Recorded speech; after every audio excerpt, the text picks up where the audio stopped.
Hey, what's going on, everybody? In this video, we are going to be breaking down The Red Ranger Becomes an Adventurer in Another World, Episode 11, The Red Ranger and a New Power. Let's break it down. Hit that intro, Rangers. You are watching the fan club. You're watching the fan club. And you're watching the fan club. Do you know what time it is? And you know what time it is. It's time for the fan club. Let's go. Hey! I can't do this on my own, cause you know things ain't always sweet when you out here in these streets.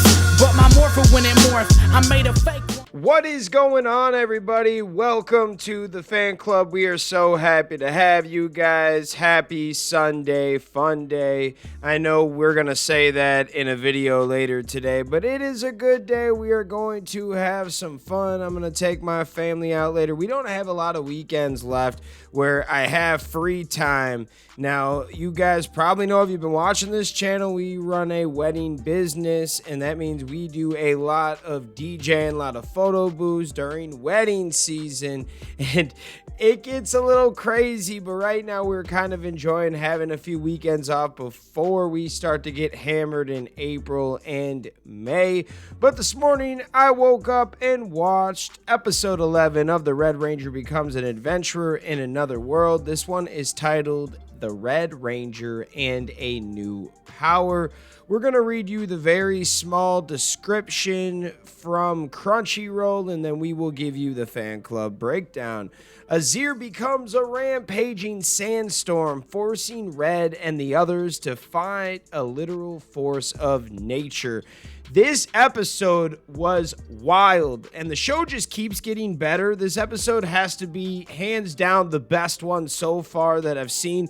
It picks up from episode 10 at the end of that, where Azir is no longer himself. He is like a full rampaging sandstorm, and the team has to find a way to stop him. They're in the Megazord, and Reyna says that we're gonna like bond my energy with Azir's, and it's gonna like amplify the Megazord. And then Ydra deploys a reconstructive spell on the Megazord to kind of control that bond, and they start to actually do some damage to the sandstorm, but the sandstorm is too freaking powerful. They're trying so hard to get Azir back, but they just don't have enough power. Then when all hope seems lost and Ydra is about to give up, the Red Ranger gives her some words of encouragement and makes her feel like she can actually do it. That's what she says, "I love this man," and her wand turns into like a new weapon. It was pretty awesome. I'm not going to lie. The Megazord now has a new weapon too, and it's like a staff. She's able to transfer her mana or magic through the staff and actually use it as an attack. So she is pretty much a ranger at this point. I love the whole like Power Ranger Super Sentai aspect, but now we're adding magic. It's just so freaking cool. Then Ydra uses the staff to turn the Megazord gold. It was freaking crazy. I was sitting here thinking, how come we never got a Megazord to turn gold on Power Rangers? And anyways, the golden Megazord takes out Azir giant sandstorm. They get Azir back, but then there was like this weird kind of scene with Azir and Reyna, and they're like naked, and then they kind of come back to two with their clothes on. It was just a kind of weird scene. This show is wild. Some parts of it are like, wow, this is like the greatest show ever. Then some parts are like, did you really need to put all of that together? Then when Azir gets back to normal, he goes to the elf people, the demi-humans, and tells them that he wants to coexist. He's been under a spell, and they shake hands. It was actually super cool. They don't want to fight no more. Then when you think everything is cool, that side piece that was helping Azir the whole time pops up. I believe his name is Viden or something like that. We find out that he is actually a son of the Demon Queen, and he is pretty badass. I had a feeling ever since I saw him that he was going to be a bad dude. And we find out that he was behind Azir's demise the whole time. He was behind the uprising of the people that killed his father. And then when Azir was at his weakest, that's when he came in and gave him that seed and turned him evil, stuff like that. He's been manipulating everybody. After we find that out, it looks like we're going to have a battle, but then we see that other clown-looking demon guy that they battled before pop up, and they're like, yo, this is for our demon queen. Let's take them out now so we don't have to deal with these problems anymore.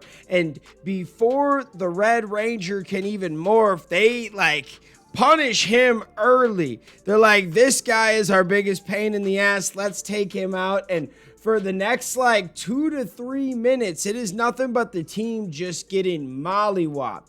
They stop Reyna from morphing. They're just taking everybody out one time. And I guess Reyna did morph, but it was real quick, man. They were able to disable everybody within a 2 to 3 minute window. Then something crazy happened. The Red Ranger, Togo, even though he's beat up, he takes another hit for Ydra, and he looks at Laoji and says, what I'm about to do next, you might have to kill me to stop me. And Laoji's like, wait, what? And then one of the coolest moments on the show so far happens. Togo, the Red Ranger, becomes Kazuna Black. And he's pretty much evil, I would take it. He's a supercharged Red Ranger, but he's not good. And he'll do anything to stop people. He might kill. He might want to hurt his own team. And then that's when they cut the scene. It was wild. As soon as he morphs, it's all smoky, but it's dark red now. It's given me Thunderstorm vibes from Power Rangers Ninja Storm, the Red Thunderstorm Ranger. Oh man, I can't wait to see what happens. I believe next episode is the last episode in the first season. Let me know if I'm wrong about that. But man, oh man, has this been a fun season. I'm very excited to kind of cover this one. I can't really put it down. There are Power Ranger elements to it. There are some weird scenes that I've talked about throughout this. There's this really weird sexual comedy that I feel like they just kind of put throughout this show. But then there's some really awesome storylines and characters and action. There's a lot of things that keep me around, and I think I'm going to stick around, and if they make a second season, I will review it. We'll check it out. What are your thoughts on today's episode? Let me know in the comments. Shout out all the fans out there that take the time out of their day to watch this content. You are the real MVPs and the reason why we can continue to make stuff like this. Thanks again, and we'll see you next time. Peace. I want to give a special shout out to the Gold Ranger members Salima Ramirez, Stephen Heffelman, Anime King Nick, Louis Cairns, Thomas Franco, and Roderick Ham. Thank you guys so much for your support. And if you want a video shout out like this one, sign up to be a Gold Ranger member today. Hey, what's going on? Thank you so much for watching this video. Please like, subscribe, hit that share button, and if you can, please sign up to be a member today. We have 3 membership power-ups. We have the Gold Ranger power-up, the most popular. You get into our exclusive fan club chat group. We have fan-exclusive videos that we are adding monthly now. And you get a video shout out. Yes, folks, at the end of our videos, I will shout out your name. We also have the Quantum Ranger Power Up where you get monthly meetings online with me. Yes, folks, we will talk once a month on Zoom and you can give me your ideas for future episodes. And then we have a professional package, the Dr. K Power Up. That is for businesses that want to tap into to the platform. If you guys can, please sign up to be a member today. It is highly appreciated and it helps us keep these videos going. Thank you so much for watching, and we'll see you next time. Peace. Hi, we're Bulk and Skull. We have been requested by the fan club to say something funny.